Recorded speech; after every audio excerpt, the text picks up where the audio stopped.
o que guia suas ações.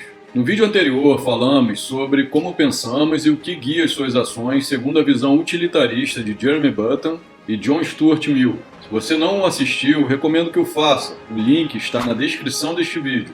Hoje falaremos da visão de mundo empirista de David Hume, considerado um dos principais filósofos do século XVIII. Sua visão do comportamento humano é baseada essencialmente nas paixões humanas. Como falamos no vídeo anterior, só descobrimos quem verdadeiramente somos quando agimos nas diversas situações que a vida nos oferece. Portanto, é na realidade do mundo que nos revelamos e aprendemos quem somos. Aquilo que priorizamos por meio de ações revela o nosso sistema de valores e o que é mais importante para nós.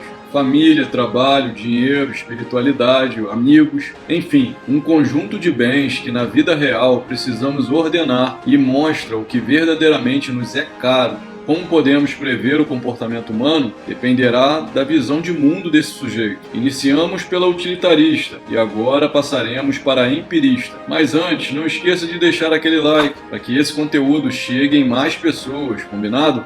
É a forma que você pode nos apoiar para continuarmos a fazer mais vídeos. Bom, para David Hume, a nossa atenção deve estar naquilo que, de alguma maneira, podemos sentir. Assim, se um pensamento não te faz sentir nada, você deve descartá-lo. E quanto mais o seu pensamento estiver relacionado a algo imaterial, mais precário, inseguro e frágil ele será. Pelo contrário, se ele for sobre algo material, serão mais confiáveis, seguros e fortes. Parece complicado, não é? Mas veja, olhe o conceito de bem e mal, por exemplo. É extremamente frágil, e isso por não existirem na matéria, apenas no mundo das ideias. Portanto, eles podem variar de pessoa para pessoa e principalmente de cultura para cultura, nas diversas sociedades. E é exatamente por isso que Hume entende que, para compreendermos as crenças de alguém, deveremos antes entender a cultura dos grupos a que essa pessoa pertenceu e que a influenciaram, bem como o funcionamento da psique humana. Iniciando pela estrutura psicológica das pessoas, para aquele pensador, ela é composta por 4 elementos: sentimentos, paixões, juízos morais e a razão.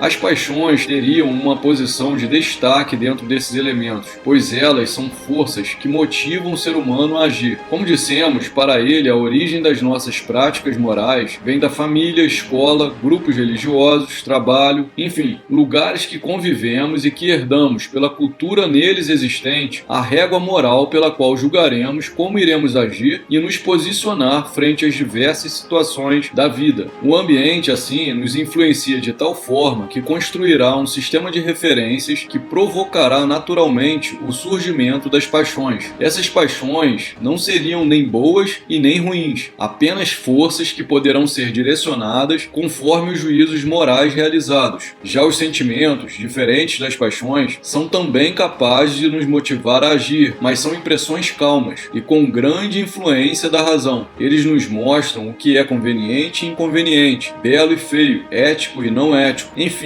causam pequenas tendências no nosso ser para atitudes mais racionais. Quanto à razão, para Hume, por si só, ela não consegue motivar o homem, pois não tem força, apenas constata a realidade e forma ideias que poderão influenciar as forças das paixões, direcionando-as por meio dos juízos morais, ou seja, informações que irão ou não guiá-las para alguma direção. Por que nos relacionaríamos bem com outras pessoas? Bom, dependemos dos outros para sermos felizes. Pela visão de Hume, há uma paixão especial, que ele chamou de simpatia, e trata-se de uma força que causa uma conexão com os outros. Haveria, portanto, uma preocupação constante com o que os outros do grupo estão pensando sobre nós, a nossa imagem perante eles, e isso inibiria qualquer tipo de ação que fosse nociva, capaz de prejudicar essa imagem. Como descobrimos o critério a ser utilizado nos nossos relacionamentos? Aquilo que é aprovado ou reprovável pela demonstração de satisfação e insatisfação das pessoas no grupo. Assim, quem não produzir seus freios internos com base nessas observações será parado pelos externos, vindo dos grupos, por uma expressão natural da insatisfação vinda deles. As atitudes que geram aprovação são chamadas de virtudes, as reprovadas chamadas de vícios. Como adquirimos virtudes e eliminamos os nossos vícios? Educando a nossa simpatia, e isso se daria considerando a cultura do grupo a que pertencemos. Hume dividia a virtude em dois grupos, as naturais e as artificiais. As naturais viriam de comportamentos espontâneos, aprovados pelo grupo, sem que haja qualquer regra que fale sobre o assunto, e assim pressione de alguma forma as pessoas a agirem de determinada maneira. Já as artificiais são aquelas virtudes praticadas em razão de algo que imponha de alguma forma alguma conduta. Veja, enquanto o utilitarista sempre vai priorizar o benefício gerado, via de regra mais prazer, com menos custo despendido, o empirista prioriza sempre a reputação dele, mesmo que isso gere algum custo. Qual a melhor maneira de provocar a modificação de comportamento de uma pessoa empirista? Colocando-a em um ambiente com forte cultura da modificação pretendida. Quer que ela seja disciplinada, vá fazer alguma arte marcial ou fique em um ambiente militar por algum tempo, por exemplo. Quer que tenha ética, fique em meio a pessoas verdadeiramente religiosas ou que reconhecidamente são boas.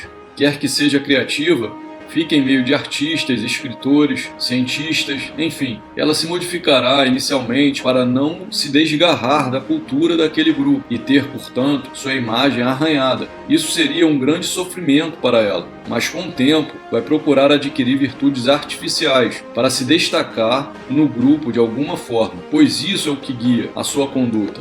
E quanto à justiça em uma sociedade empirista? Bom, Hume entende que justo é aquele que cumpre as leis, mesmo que essa lei tenha distorções e privilegie determinados grupos em detrimento de outros, já que leis são feitas por homens e homens são falhos. Para esse pensador, as leis são um reflexo da cultura de um povo, expressam os costumes deles. A justiça, dessa forma, sempre será uma virtude artificial, fabricada pelos homens e reflexo de suas crenças. Por exemplo, sabemos que no mundo islâmico há a punição de morte por apedrejamento de mulheres infiéis e homossexuais. Se isso é estabelecido como justo naquela sociedade, então para Hume a justiça está feita. Qual a justificativa para isso? Psicologicamente, a obrigação moral é aquilo que gera um incômodo na sua transgressão, como se fosse um grande peso na consciência. Se tais ações não geram incômodo dentro da sociedade islâmica, mas pelo contrário, satisfação de que a justiça foi feita, então não haveria problemas dessas ações serem realizadas. É isso. Na visão de mundo empiristas, as pessoas são excessivamente preocupadas com suas imagens. O que orienta suas ações sempre é uma busca constante de se adaptar ao meio. Não há margem à espontaneidade. Somos personagens moldados pela cultura. O que importa? As aparências, pois há uma permanente tensão quanto ao que estão pensando sobre nós. Esse é o grande valor a ser perseguido e, quando satisfeito, geraria automaticamente a felicidade. No próximo vídeo trataremos do que é para muitos a mais completa visão de mundo que já influenciou a humanidade a orientar suas ações, o ethos da virtude, de Aristóteles e Tomás de Aquino. Se gostou, não esqueça de deixar um like, se inscrever no canal e comentar aqui embaixo o que você achou dessas duas formas de ver o mundo. Ative o sininho das Trilhas do Conhecimento, o canal que te explica o mundo.